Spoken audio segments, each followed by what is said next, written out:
Walking through setting up an open house. So if it's your listing, we're in Spacio under My Properties. Your listing should just show up right here.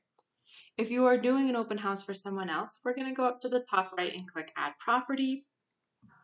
Then you can see there's a few different numbers. So sometimes it's a little tricky to get the property that you want. I grabbed an MLS number. So just always make sure it's in your, it's the correct listing. So this is, I didn't need to change it to be by MLS number or address. It popped up and I'm going to click add. Okay. And so now it's showing up under here. I would then go under more, and you always want to edit your sign-in forms first. So up here, we see the Moxie Present digital presentation that I could add in. And over to the left, we see that there are 4 different events that you can have per property. The classic open house that's probably used the most, the virtual open house invitation. So this is something where you would put in the registration link here, and then, or once you fill it out, it's going to pop up here that I could copy and then post on social media and share that out. And so this is really good, just even to get excitement about it, to share this and have people sign up. You have the virtual tour request, link to the video tour. Again, once you fill this out, this will pop up and you can use that to send to people. And then of course, just a generic private event. So we're going to focus on the open house. Here's my registration link that's going to give me that QR code. So again, I can just post that up all over the house. People can use their phones and sign in themselves. And then here's my questions. I have up to 6, and there's only 1 that the company requires, because they want to know what advertising is bringing people in, so they can dedicate their funds towards that. I would say less is more in regards to questions, but it's really up to you. You can move them around just like that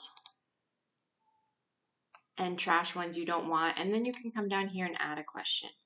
There's standard questions, and then you can create your own custom questions here or grab any previously made ones.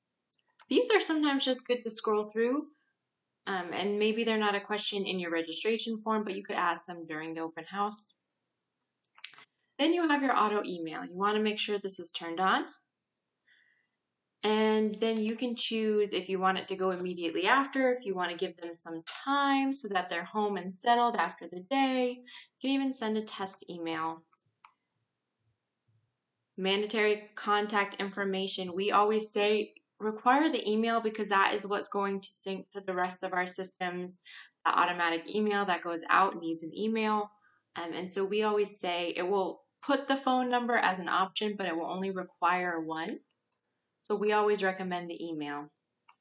Simplified Chinese support and font size. If you know maybe you want that font to be a little bit larger, it could depend on the device that you have.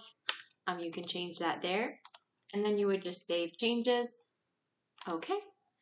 Now when I get to the open house, again, I connect to the Wi-Fi, I have it set up. I can just click Start Event. I want to do my open house, and I'll just click Start. It gives a nice background of the photo house here. Has my information, has my reviews, and then here's where they can sign in. Here's where it's requiring that email. Just know if they do put that they're working with an agent, it will ask for the agent's name and contact information, and then they can submit. Once they submit, it's going to go back to the screen so it protects their information from anybody else walking through. And then when the open house is over, I will simply exit out and I will choose End. End signals that the automatic email timer can start.